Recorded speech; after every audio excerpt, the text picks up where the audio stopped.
Hi everyone, welcome back to Crypto Basics. In today's episode, I'm gonna be showing you how to download Ambire wallet application on your Android phone. So without wasting much of our time, let's dive into the video.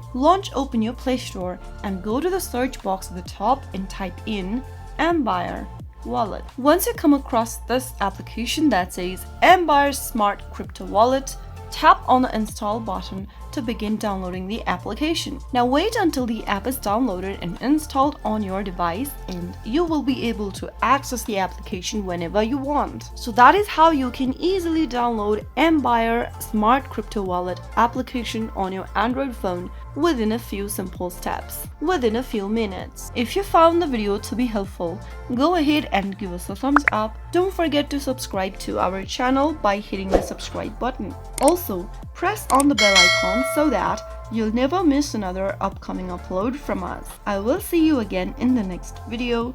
Goodbye till then.